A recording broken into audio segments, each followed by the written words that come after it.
Alors Patrick Adler, on est très heureux de vous avoir ce soir sur le plateau de Tandem. Vous êtes à Paris? Écoutez, c'est la même chose, vous voyez. Ah bah tant mieux. Alors on sait que vous êtes un... Tellement tendre. C'est tellement content. On sait que vous êtes un imitateur exceptionnel. Vous allez nous le prouver encore, j'espère, ce soir. Mais évidemment, un comédien, un animateur et aussi un écrivain. Alors, j'ai envie de revenir un petit peu en arrière sur votre carrière, vos années télé. Quels sont vos meilleurs souvenirs et vos imitations préférées et vos souvenirs préférés de télé?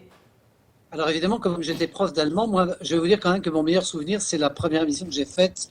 C'était le siècle dernier, c'était quand même pas du temps des chars avec Marlène Dietrich, mais c'était un 4 février 89, j'étais encore prof d'allemand. Et quand on m'a appelé en décembre, enfin début janvier pour faire l'émission, je ne l'ai pas cru. J'avais envoyé en fait une lettre à Drucker, assez marrante, et surtout une cassette, parce qu'à l'époque, je vous parle d'un temps que les moins de 20 ans ne peuvent pas connaître, puisque à l'époque, comme dirait Lynn Renault, c'était un autre temps. Et donc, effectivement, c'était violent. En 89, vous vous rendez compte, au siècle dernier, nous avions des cassettes. Nous n'avions pas des Bah, LP. on était tous bien nés, hein, je vous rassure, hein, là, sur le plateau. Non, non, mais attendez, vous êtes quand même, à moins que vous soyez refait, c'est vrai qu'il y a quand même des grands spécialistes en. Non, non, c'est tout naturel. Ouais, quand même, vous êtes plutôt. Donc, par rapport à moi, qui suis à 6 mois de la retraite en France. Ici, Ah ouais, voilà. mais ça, on sait pas ce que ça veut dire. Hein, là, Vous ne savez pas ce que ça veut dire.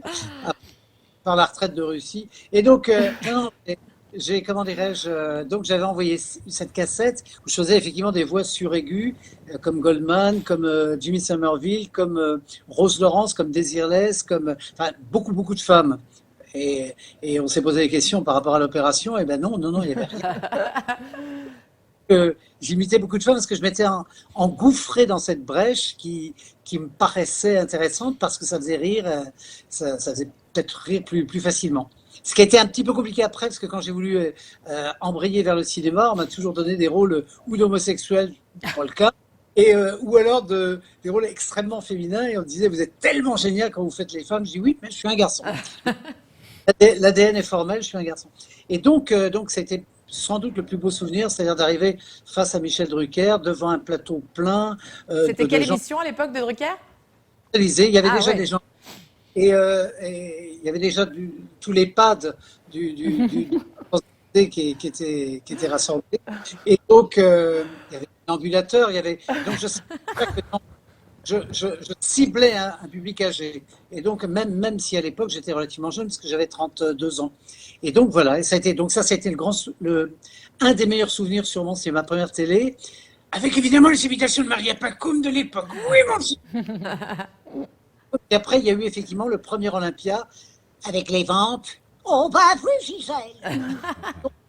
Et donc, ça a été 20 jours d'Olympia et 1 an et 1 mois de tournée, 93 dates pour les adieux des vampes. Wow. Ça a été magique. On a fait tous les zéniths et après, j'ai refait ça en 2003-2004 avec Hélène Ségara, où on a fait 1 an de tournée et 10 jours d'Olympia. Donc ça a été quand même des très très grands moments. Et après, ça a été que des one-man shows. Mais j'ai une carrière un petit peu en dents de scie pour la bonne et simple raison, c'est que j'ai jamais eu de, comment dirais-je, de plan de carrière. J'ai fait des pièces, j'ai été meneur de revue, j'ai fait des croisières, j'ai fait des conventions d'entreprise. Je suis un petit peu couteau suisse, multicarte, ce qui fait donc que tout m'intéresse. Et en même temps, j'ai envie de dire, ça a un petit peu perturbé notamment le métier qui dit, mais qu'est-ce qu'il fait? Il écrit, il joue des pièces, il fait quoi et tout? Parce que autant au Canada, on peut être couteau suisse, comme par exemple Rock Voisine, qui était joueur professionnel, qui était animateur, qui était chanteur, comme Cavana, plein d'autres. Ouais. Qui ont fait également du cinéma, des séries et tout. En France, c'est assez compliqué. Moi, par exemple, si vous parlez de moi, vous avez 8 pages sur Google, et en fait, je suis surtout, on dit à chaque fois, surtout imitateur connu pour être l'imitateur des voix de femmes. Donc voilà, et hop, ça se fait, etc. Or, après, on s'aperçoit qu'il y a quand même aussi autre chose.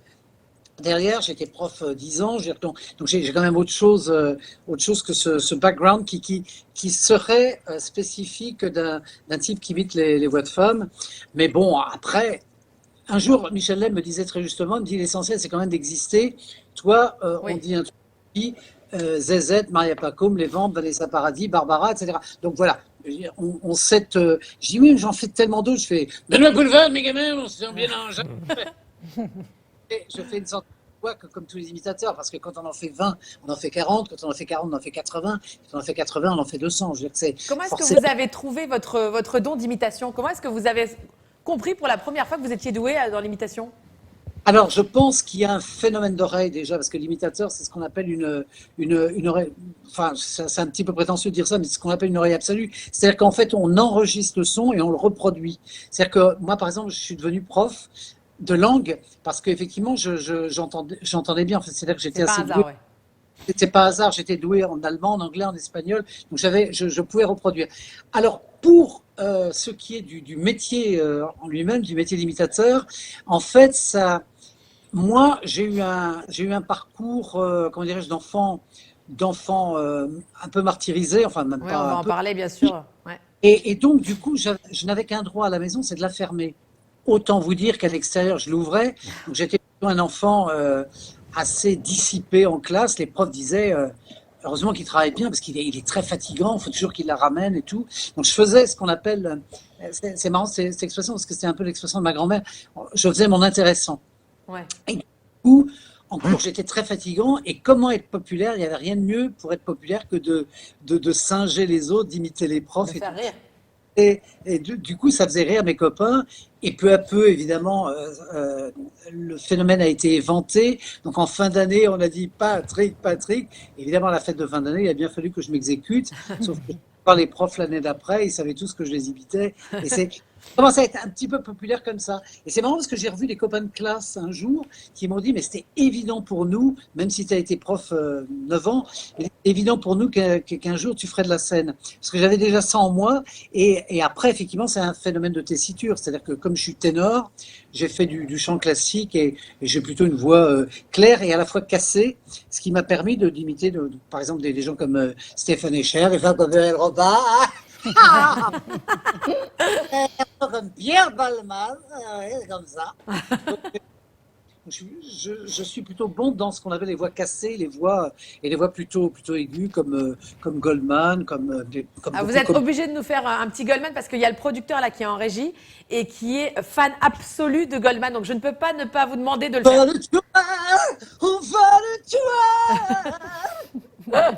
Ça va, il est content, il est content. C'est bon, vous lui avez fait sa soirée. Greg, tu voulais poser Non, peut-être je une question à Patrick? Et en plus de ça, j'ai failli être produit par son frère quand j'ai fait le Bataclan à mes tout débuts en 90. Il était venu tout de suite voir parce qu'en fait, j'ai eu une chance absolument inouïe. J'avais des producteurs à l'époque qui étaient riches et après, on s'est aperçu qu'ils étaient escrocs parce qu'ils ont. Et on s'est retrouvés tous avec des chèques en bois. Et en fait, ils avaient pris le top. J'avais Jackie Mascarel qui était le clavier de Goldman et j'avais Michael Jones à la Ah guitare. ouais. Dire que le petit Jean-Jacques, ça piquait quand Jean-Jacques, comme dirait Josette. Et il est venu assez rapidement avec son frère Robert pour voir ce que c'était que ce mec là, qui avait ces musiciens et qui était inconnu, parce que je venais à peine d'arriver dans la classe, j'avais fait Champs-Élysées et les producteurs pour remplacer Eric Blanc au débeauté, puisqu'il était parti, il avait claqué la porte et il leur intentait un procès. Et j'ai compris pourquoi après. J'étais tellement ravi d'avoir des producteurs qui viennent me voir, qui me disent on va vous faire le Bataclan. Je dis mais je viens d'arriver, il me dit laissez, nous on s'occupe du reste. Et effectivement, ça a été une très très grande surprise pour le métier de voir un mec à peine arrivé depuis 2-3 mois qui fait une salle. Alors évidemment, ils avaient arrangé le Bataclan en mode cabaret, c'est-à-dire qu'on faisait du 150-180 au lieu de faire du 900, mais Ouais. quand même, pour un mec. Oh, c'était une bonne performance déjà. C'était quand même. Et après, d'ailleurs, la preuve, c'est qu'après, j'ai embrayé avec le 2 Jazet. Il faisait quand même 600 places. Bien On a sûr. quand même. On a fait des très jolis scores. Et donc, mais c'était une autre époque. C'était une époque de Paris, c'était une époque de folie. Aujourd'hui, c'est plus difficile. D'ailleurs, je n'ai pas de producteur. J'en cherche un, d'ailleurs. Non, mais c'est vrai que c'est très, très compliqué parce qu'on est d'abord, on est beaucoup sur du jeunisme. Alors que nous, comment dirais-je, à chaque fois on fait des galas, c'est vrai qu'on remplit un petit peu moins qu'avant, mais on a quand même toujours de succès parce que on a 30 ans de métier, genre on a 30 ans de bouteille et tout, mais on est sur une autre période. Une période qui va être difficile parce que, c'est ce que j'expliquais, parce que j'interviens beaucoup sur des trucs de comédiens, et je leur dis à chaque fois dans les masterclass, je dis, attention, l'essentiel maintenant, c'est de durer, parce qu'effectivement, on peut avoir un grand succès, c'est un peu comme les artistes, les chanteurs qui font des tubes et qui, 5 ans plus tard, sont complètement oubliés, ils sont sur la paille, Ouais. et je dis, l'essentiel vraiment dans ce métier-là, c'est de durer, de trouver les tenants, les aboutissants, les choses qui vont vous faire évoluer. Vous pouvez évoluer vers autre chose, vous pouvez évoluer vers la comédie, vous pouvez évoluer vers le film, la fiction, le one-man show, le chant, C'est pourquoi peut-être pas. même plus facile peut-être aujourd'hui qu'à l'époque où vous aviez démarré. On met peut-être un peu moins les artistes dans des cases. Aujourd'hui, on est un petit peu plus. Il y en a qui ont déjà des carrières de chanteurs, d'acteurs. Voilà, c'est. Oui, et d'ailleurs, non mais maintenant, ce qui est un petit peu dangereux, c'est qu'on se sert, c'est un petit peu le phénomène de vue à la télé. C'est-à-dire qu'on prend, par exemple, dans des pièces, des mecs qui n'ont rien à voir avec ce métier, Oui, mais on des dit, animateurs. par exemple, Davido, bon, elle est peut-être Ouais, sûrement ouais. Ferra, très bonne comédienne, mais en tout cas, je veux dire qu'au départ, pas une comédienne. Je veux dire qu'il y a des tas de comédiens qui ont fait le conservatoire, qui ont fait des études, qui ont appris comment dirais-je, la gestuelle, qui ont appris la diction, qui ont fait leur classe, qui ont fait leur bar, un petit peu comme des danseurs. C'est un petit peu comme si on voyait arriver chez Béjart des gens qui sont un petit peu souples et qui se. Ouais. C'est un peu, vous savez, je fais toujours le parallèle entre les blogueurs et les journalistes.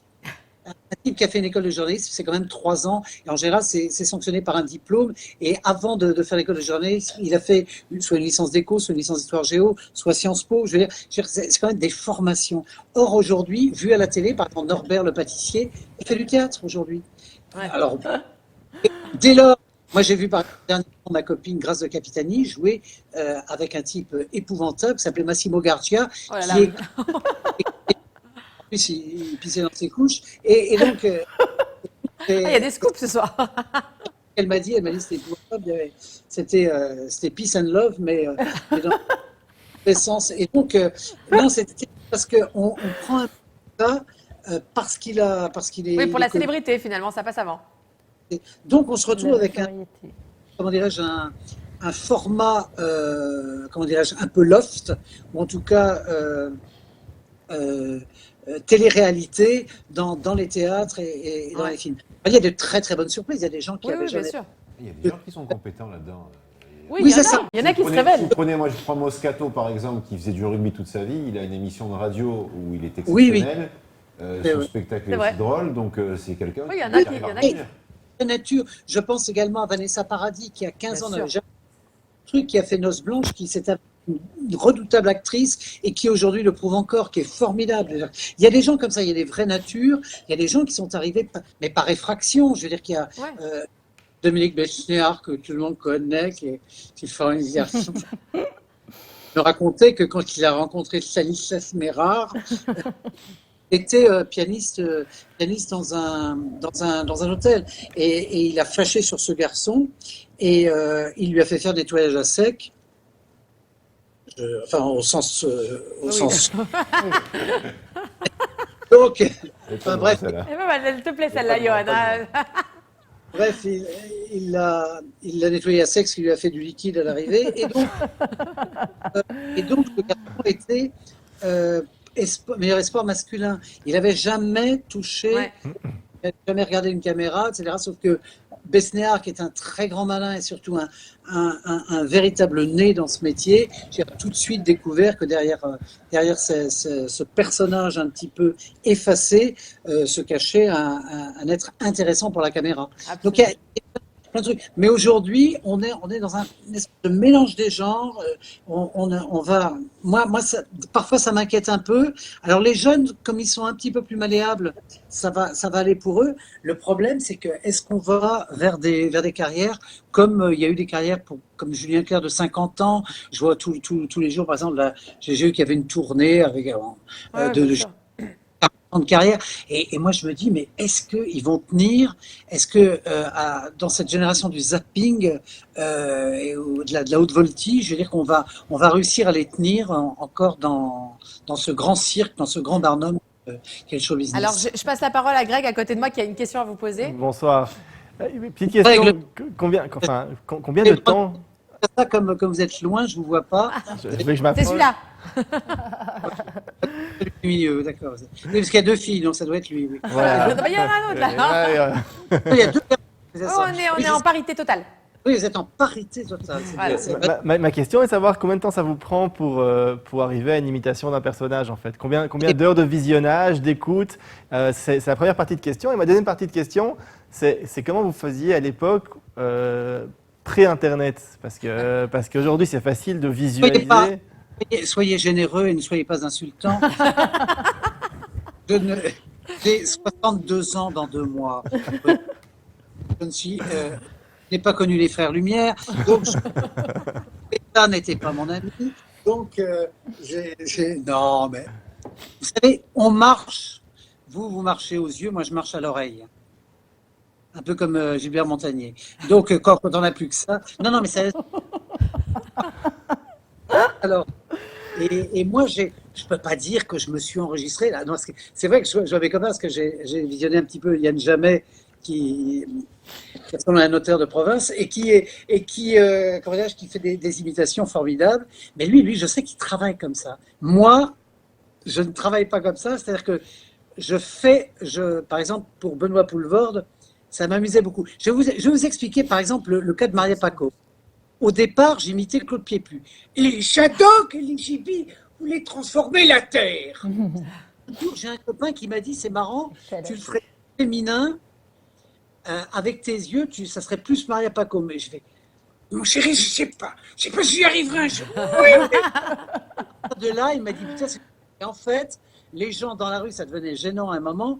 Alors, c'était Maria Paco, mais après, ça a été ZZ pendant des années. Il me dit, comment est ZZ, etc., ce qui me gonflait d'ailleurs. Mais bon. Donc, aussi pour vous dire, en fait, le meilleur public, c'est les potes. C'est un jour, vous tentez le truc. C'est un peu comme Poulvorde. Poulvorde, mais ça faisait des années que pas des années, enfin, en tout cas, ça faisait bien des semaines, des mois que j'observais le personnage. J'étais allé le voir sur scène et tout. Il y avait quelque chose de. Ce qui m'intéressait dans le personnage, c'est qu'il y avait une fêlure. Et donc, j'ai pris cet angle, avec cette voix extrêmement cassée, rauque, un petit peu, comment dirais-je, vociférante, et en même temps tendre. Et à partir de ce moment-là, j'ai imité. Moi, il faut déjà qu'il y ait un déclic, que la voix corresponde un petit peu à ma tessiture. Par exemple, pour Michel Legrand, quand je n'étais pas d'état. Un truc un peu de voix de castré qui m'allait très bien comme pour Adamo avec « C'est ma vie ». De rien, c'est la vie. Donc, il y a des tas de. En fait, un, il faut que ça corresponde à la tessiture. Deux, après, il n'y a pas tant que ça de travail. Quand il y a des gens qui me disent ah, c'est ça que tu fais, je dis ok, j'abandonne tout de suite. Mais quand ils disent putain, c'est pas mal. Mais alors, par contre, il faudrait que tu pousses là, etc. Donc, j'écoute un peu ce qu'on me dit, j'enregistre, mais honnêtement, je passe pas des heures à faire ça. C'est-à-dire que, comme je suis un feignant, très travailleur, parce que angoissé, donc en fait, il faut que ça marche assez rapidement. Si ça marche pas, je lâche l'affaire. Par exemple, je pourrais pas faire des voix très graves. Je pourrais pas faire Isaac Hayes, je pourrais pas faire des voix, je peux pas faire Marc Lavoine, qui a une voix trop grave pour moi et tout ça. Je sais vers quoi je me dirige, c'est-à-dire vers des voix comme Dave, comme comment dirais-je, comme Coleman, comme Calogero, tous ces trucs-là. C'est des voix dans lesquelles je me conforte, ou des voix cassées comme Richard Cocciante, Zucchero, Andrea Bocelli. Je fais aussi Bonnie Tyler, Kim Carnes, Tina Turner. Tout ça, ce sont des voix qui me sont très abordables parce qu'elles sont dans mon registre, c'est-à-dire à la fois cassées et plutôt ténorisantes. Donc il n'y a pas un travail, je suis vraiment désolé parce que vous allez vous dire, ce type passe des heures et je vais faire en fait, pas du tout, quoi. Volonté du travail. En disant, tu vois, ce type, ben voilà, il bosse des heures, il bosse 12 heures par jour. Bah non. Et donc, non, je fais pas partie de cette truc. Il faut que ça marche tout de suite, et si ça marche pas, ben, je dégage. Mais je suis surtout un imitateur-chanteur. Je suis pas très dans les voix parlées nouvelles. Il y a Chantal Lazo, bien sûr, parce qu'il y a bonjour. Non, il y a Méo, Las Palais. Mais il y a tous ces trucs-là, mais en fait, c'est des. Alors, après, il faut dire aussi qu'on se connaît tous. Donc, à force, je dirais, de se. Comment dirais-je, de se. Se côtoyer. côtoyer, évidemment, on chope les trucs. Et c'est vrai que moi, je suis une éponge. Je veux pas dire que je bois, mais je veux dire que j'entends par là, c'est-à-dire que quand vous me mettez dans une salle, je vais rester une semaine en Israël, j'ai parlé hébreu. Ah ouais. Bon, ça, on en revient à l'oreille absolue dont vous parliez. Non, mais je veux dire par là que je pense que si je vais avec vous, je pense que je vais prendre des accents ou je vais choper des trucs. En fait, la première chose, si vous voulez, ce qui est amusant, parce que comme tous les humoristes, les imitateurs, en fait, on est des lasers. On essaie de choper un truc qui est votre spécificité.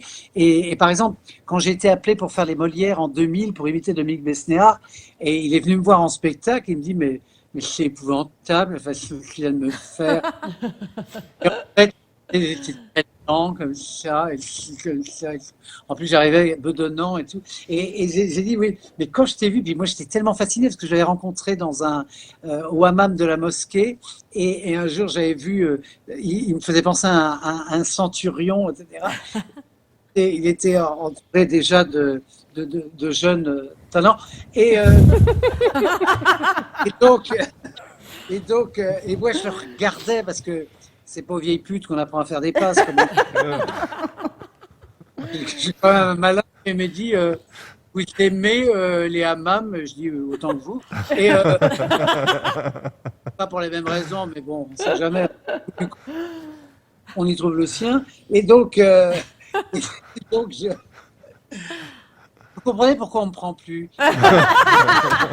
Vous balancez trop, vous balancez beaucoup trop. Mais Patrick, Il paraît que j'ai une langue de pute. Il faut être consensuel ces derniers temps. Ça Ah non, je suis con, je suis sensuel. Mais pas alors vous disiez, continuez sur votre lancée puisque vous aimez bien parler des autres. Moi, je voudrais savoir dans la nouvelle génération qui trouve grâce à vos yeux. À part Dans les- Nabila.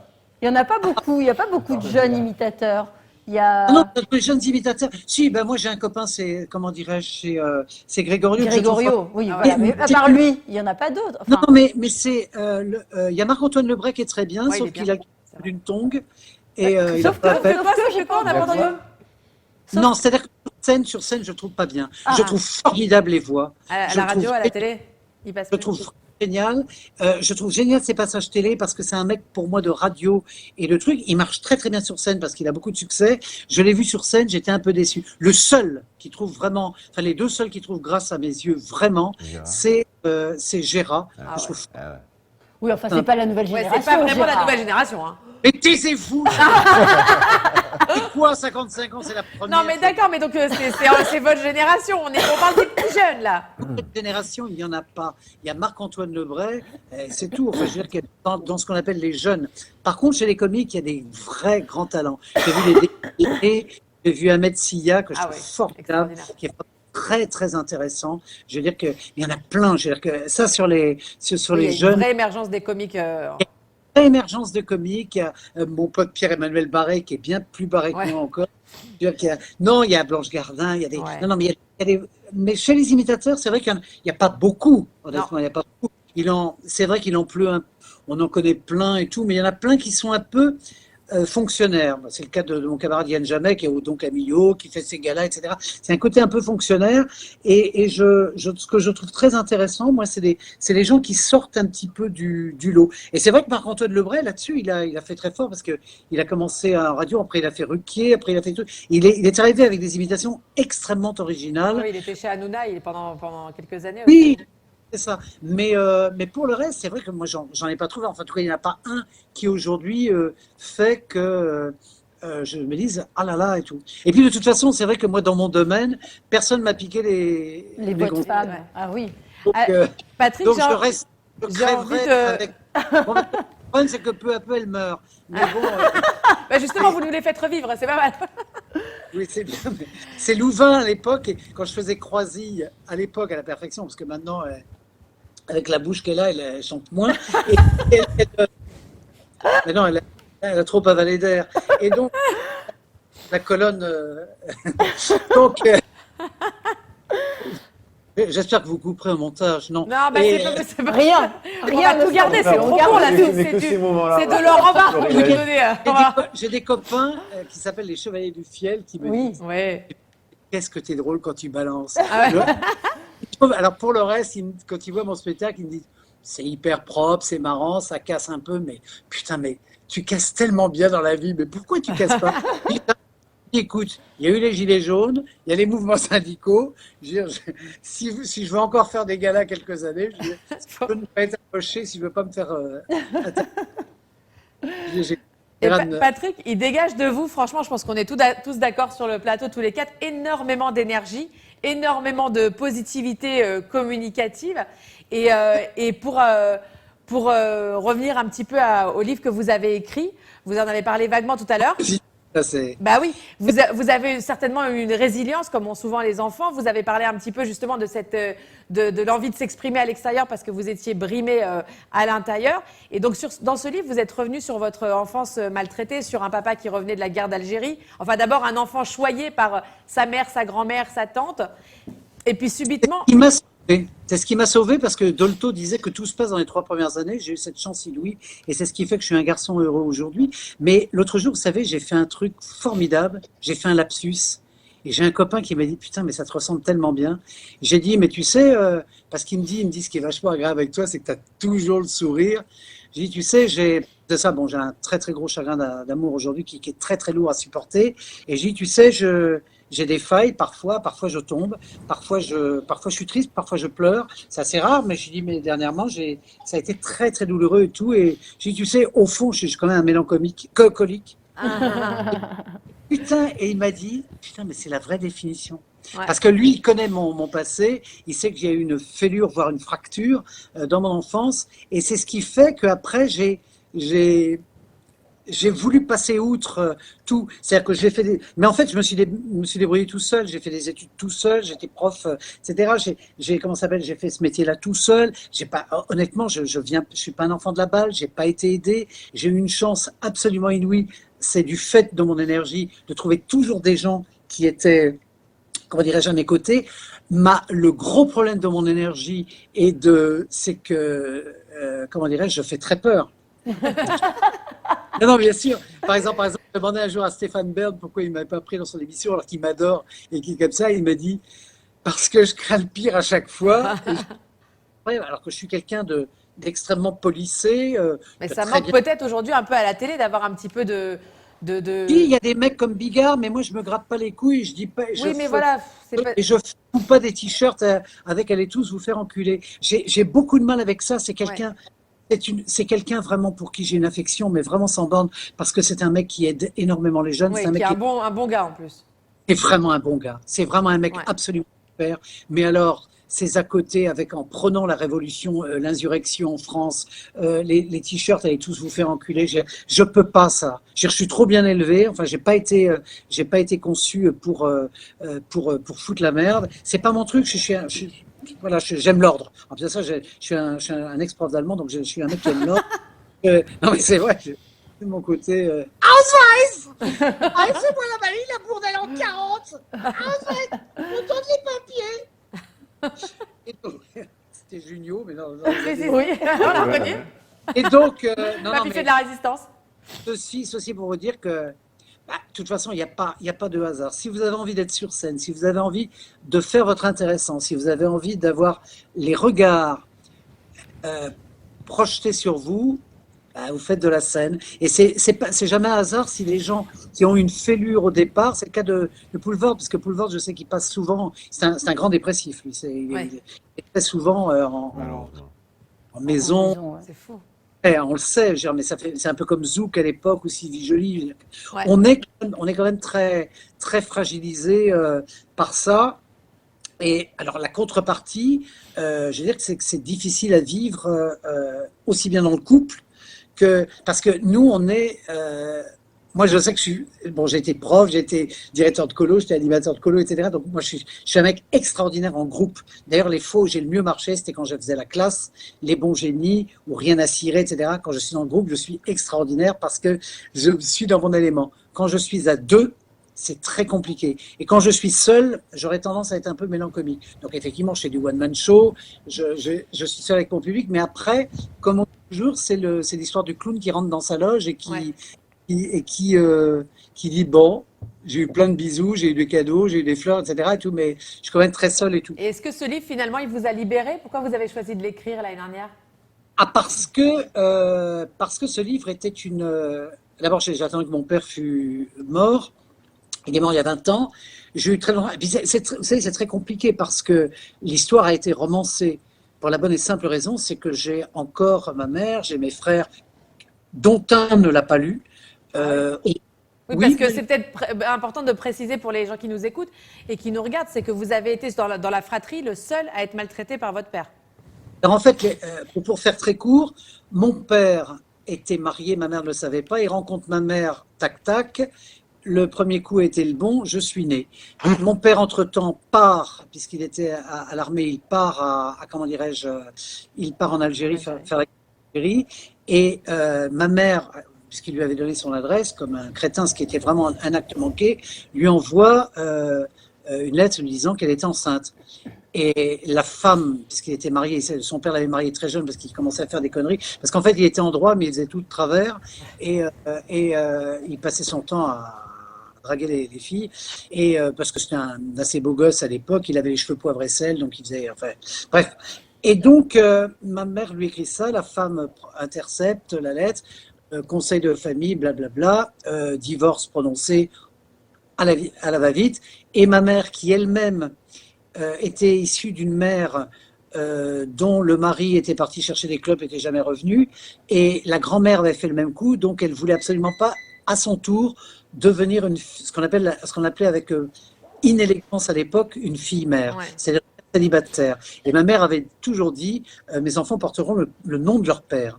Et donc, le mariage a été arrangé très rapidement. À 3 ans et demi, 4 ans, j'ai vu débarquer un jeune et assez beau militaire, effectivement. Il s'appelait Gérard Février.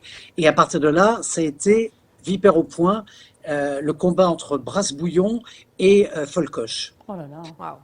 Était au masculin, et là, ça a été une détestation, et ça a été des transformations physiques terribles. C'est-à-dire que moi, qui avais été un enfant très propre, je me suis mis à pisser au lit quand il me gardait pour faire la sieste, je me suis mis à avoir de l'eczéma, c'est-à-dire je me suis mis à faire de l'asthme, c'est-à-dire que j'avais vraiment des... Symptomatique. Voilà. Et heureusement qu'il y a eu des professeurs assez avisés pour voir que quand par exemple, au basket ou au handball, on m'envoyait la balle, je me couvrais tout de suite la tête. Il y a des gens très très avisés comme les professeurs de gym qui ont dit ça c'est un garçon qui a la maîtrise. Ouais. Et puis moi peu à peu, c'est vrai que je disais rien sauf que j'arrivais avec des beignes régulièrement. Donc le coup de je suis tombé, machin, etc. Je chute à vélo, machin, voilà. Une fois ça passe, 2 fois ça passe, puis au bout d'un moment, mes copains ont très vite vu que... Et il y a des professeurs aussi assez intelligents qui disaient mais il est tellement insupportable en classe, c'est vrai qu'il y a cette espèce que j'ai... Quand vous dites que j'ai beaucoup d'énergie, mais c'est parce qu'il y a une espèce de... Je suis un moulin à parole et c'est vrai qu'il y a... C'est pour ça que j'étais bien dans ce rôle d'enseignant, dans la transmission, parce qu'il y avait besoin de dire les choses. Et heureusement que je dis les choses et que maintenant je les écris, parce que du coup, ça libère énormément. Et après, tu vois, par exemple, à l'issue de ce bouquin, j'ai fait quelques salons où effectivement, on expliquait aux gens. Donc c'est toujours très douloureux de reparler de son passé. Et quand je vous parlais de mon frère tout à l'heure, je disais que mon frère m'a dit cette expression qui n'est pas très jolie, mais qui en dit long sur sa manière d'appréhender. Mon frère serait plus pour une omerta, et lui il m'a dit je vois pas en quoi ça t'intéresse de remuer la merde. C'est vrai, parce qu'il y a cette... quand vous êtes l'aîné d'une fratrie, c'est toujours très délicat pour les autres, c'est-à-dire qu'ils perçoivent, ils perçoivent les choses de manière très très différente du public. C'est-à-dire qu'eux, ils sont... Et pourtant, je les ai pas cités, j'ai très peu parlé d'eux, un peu comme s'ils n'existaient pas. D'ailleurs, pour la bonne et simple raison, je suis parti en foyer de la DAS à 12 ans, ils avaient 6, 5 et 2. Donc je ne les connais pas tellement. Et vous êtes le seul à avoir été le seul parce que à la DAS. Je vous ai expliqué que j'étais le fruit d'un adultère. J'ai été le fruit d'un adultère et j'ai payé la note. Eux ne sont pas les fruits d'un adultère, ils ont été des enfants désirés. Et quand l'alcool aidant, mon père s'est remis à tabasser, c'est-à-dire à reprendre ses habitudes d'antan, celles qu'il avait prises avec moi, ma mère à ce moment-là a décidé, grâce au voisin, qu'il a exfiltré. Et suite à comment dirais-je, un avis médical. Le médecin a déclaré qu'il avait fait une crise de délirium tremens, de divorcer. Donc c'est comme ça que ça s'est fait. J'ai écrit ce bouquin, ça a été une vraie douleur. Alors curieusement, ça n'a pas été un grand succès. C'est en train, curieusement, de le devenir, mais ça a été un insuccès, à ma grande surprise, pour la bonne et simple raison, c'est que toutes les télés que j'ai faites, toutes les radios que j'ai faites, on dit, vous connaissez Patrick Adler, l'humoriste, le marrant, le mec qui bâche, etc. et tout. Là, vous allez être surpris parce que c'est un livre, on peut le dire, Patrick, c'est quand même un livre très violent. Et moi, à chaque fois, je m'épongeais parce que je disais, mais à chaque une radio ou une télé, et les gens m'interrogeaient dans la rue, me disaient, mais il paraît que votre livre est dur et tout. Et moi, j'ai des copains aussi qui m'ont dit qu'ils n'avaient pas réussi à le finir, qui m'ont dit, c'est quand même vachement violent. Je dis, écoute, non, c'est quand même marrant. Je dis, mon frère, quand mon père, comment dirais-je, s'est fait comment dirais-je, incinérer, j'ai dit que j'avais arrêté la clope, en signe de solidarité. Moi, j'ai trouvé ça drôle. Il me dit, oui, mais à ce moment-là, et effectivement, de la comment dirais-je, du caveau qui descend dans la tombe avec trois mecs, comment dirais-je, croque-morts un peu éméchés. Donc, à part ce moment-là, il m'avait dit, quand on suit ton histoire. Et après c'est vrai que c'est très gênant. Moi, vous savez, il faut être très honnête, il y a toujours une manière d'obscénité à parler de soi. C'est très, très compliqué. Le prochain, ça va être encore pire parce que le prochain, c'est un chacun d'amour.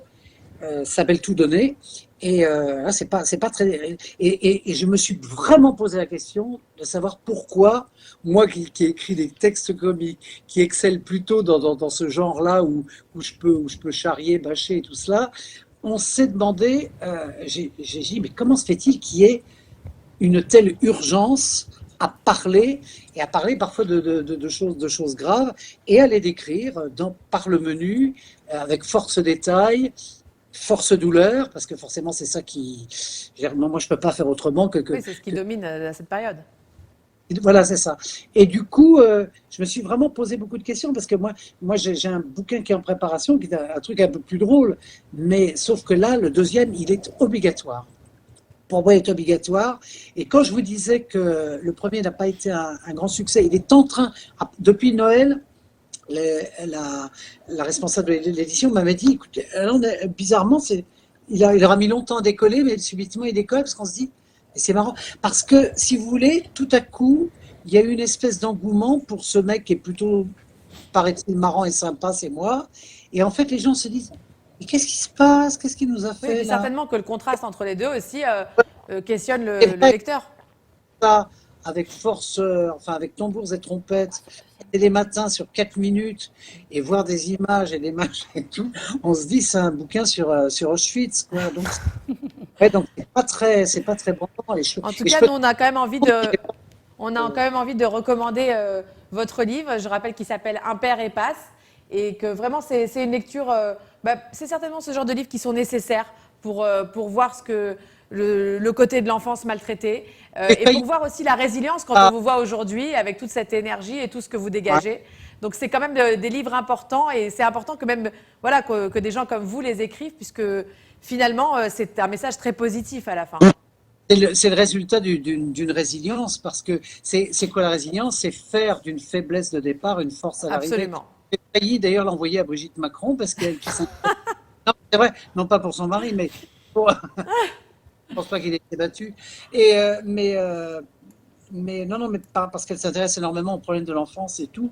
Et c'est vrai. Mais en même temps, je vais vous dire, je suis pas le seul.